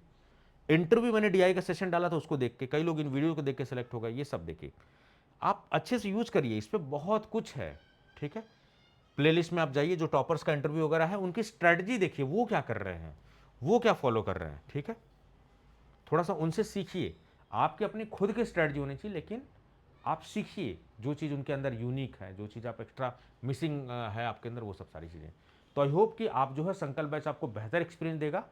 रजिस्ट्रेशन ओपन है आप सभी लोगों के लिए, आप 1 महीने 2 महीने 3 महीने जब भी कभी आप ज्वाइन करेंगे, आप यू कैन ऑलवेज रजिस्टर्ड, ठीक है। लाइव क्लासेस के साथ है, सुबह 7 से 9, शाम को 5 से 11 बजे के बीच में क्लासेस मिल रही हैं, लेकिन आर्टिफिशियल इंटेलिजेंस यूज होता है तो टाइमिंग का कोई इशू नहीं है। अगर आप नौकरी करने वाले हैं, आपके पास लिमिटेड समय है, आप मेडिकल शॉप पे हैं, जॉब कर रहे हैं, कोई दिक्कत नहीं, सुबह दोपहर शाम जब भी टाइम है ऐप खोलिए, पढ़ाई करिए, टाइमिंग का कोई इशू नहीं है। वो हमारी टाइमिंग है, लेकिन आप इस कोर्स को अपने हिसाब से यूज़ करिए, ठीक है। नोट्स हमने ई नोट्स के फॉर्म में दिया है, जो कि बहुत ही बेहतरीन है, वीडियोज़ बैकबोन है, हमने सेम रखा है नोट्स और वीडियोज़। अगर आप वीडियो देखेंगे नोट्स की बहुत ज़्यादा जरूरत पड़ेगी भी नहीं, और आपको नोट्स से ज़्यादा वीडियो से पढ़ना चाहिए, क्योंकि वीडियोज़ में बहुत एक्स्ट्रा बातें भी अगल बगल की होती हैं, और आजकल अगल बगल के क्वेश्चन बहुत आ रहे हैं। नोट्स में चीज़ें लिमिटेड होती हैं, तो वीडियोज़ पीडीएफ फॉर्मेट में, note, test series, previous paper, सब कुछ आपको मिलने वाला है। केवल आपसे मैं समय की उम्मीद कर रहा हूँ, और आप स्ट्रेटजी को फॉलो करिए। आई एम 110% कॉन्फिडेंस कि आप डेफिनेटली जो है इस एग्ज़ाम को क्रैक करेंगे, और बिल्कुल अपना बेस्ट दीजिए। आप ये बिल्कुल मत सोचो कि कितनी पोस्ट है, वनडे एग्जामिनेशन में पोस्ट मायने नहीं रखती है, मायने इंपॉर्टेंट रखता है कि आप कितनी शिद्दत से एग्जाम दे रहे हो, कितने आपके अंदर वो जिगर में आग है आपके, नहीं मुझे इस पोस्ट को लेना है, हर हाल में इस नौकरी को लेना है। वो जो आग अंदर है ना, उसको अगर आप हार्ड वर्क के साथ, डेडिकेशन के साथ, फोकस होकर चीज़ें करोगे, अपने अंदर बिलीफ सिस्टम को जगा के रखोगे, उस मेंटर के ऊपर विश्वास रहेगा, आई कैन अश्योर यू कि दुनिया की कोई ताकत नहीं है जो आपको सिलेक्शन होने से रोक सके। अपने मेंटर से, अपने ट्यूटर से जरूर आप बात करिए एक बार, ठीक है। तो कोई भी दिक्कत हो आप मेरे को कॉल करिए, मैंने नंबर भी शेयर किया है, आप मेरे से बेझिझक फ़ोन कर सकते हैं, कोई दिक्कत वाली बात नहीं। इनकेस फ़ोन ना उठे, परेशान मत हो, क्योंकि मेरा पब्लिक डोमेन में नंबर है, 150, 200, 500 कितनी कॉल आ जाए मुझे पता नहीं है, ठीक है। तो आई होप कि आपको ये वीडियोस पूरी कंप्लीट इन्फॉर्मेशन मिलेगी। आप सभी से रिक्वेस्ट है कि चैनल को सब्सक्राइब करके रखिए। बहुत सारे लोग फ़ायदा लेते हैं, सेलेक्ट भी हो जाते हैं, सब्सक्राइब नहीं करते हैं, ऐसा मत करिए, आपका कुछ लॉस नहीं होने वाला है। मुझे क्या, सब्सक्राइबर बढ़ते हैं, मोटिवेशन, एक सोर्स ऑफ मोटिवेशन होता है कि चलो ठीक है, इतने सब्सक्राइबर पे कितने करोड़ रुपए हम कमा लेंगे, कुछ नहीं होता ही। This is not for the monetisation purposes. इस सब कितना कमा लोगे 20,000 सब्सक्राइबर से, ठीक है। जो लोग यूट्यूब चलाते हैं उनको अच्छे से पता है, this platform is not for the money making, this platform is for the quality education. अपनी फार्मेसी में जो समस्याएं हैं उनको, कोई तो होगा ऐसा मेंटर ना जो पहल ले, जो आपकी बात सुने, जो आपको प्रॉपरली गाइड करे कि सर मेरे को ये दिक्कत है, मैं क्या करूं, ठीक है। उसके लिए है ये। तो आप अगर सब्सक्राइब करके रखते हो, आपके पास नोटिफिकेशन जाता है, प्रॉपरली सारी चीज़ें आपके पास मिलती हैं, आपको मिस आउट चीज़ें नहीं होती हैं, ठीक है। चलिए, तो ज़्यादा समय नहीं लेते हैं, काफ़ी वीडियो लंबी हो गई है। आई होप कि ये वीडियो काफ़ी जो है आपके लिए रिवोल्यूशनरी होने वाली है। इन केस अगर कुछ भी डाउट होगा आपके कमेंट बॉक्स में, मुझे ज़रूरत होगी तो मैं डेफिनेटली अदर भी वीडियोज़ बनाऊंगा। तब तक अपना ध्यान रखिए, स्वस्थ रहिए, मुस्कुराते रहिए। नमस्कार।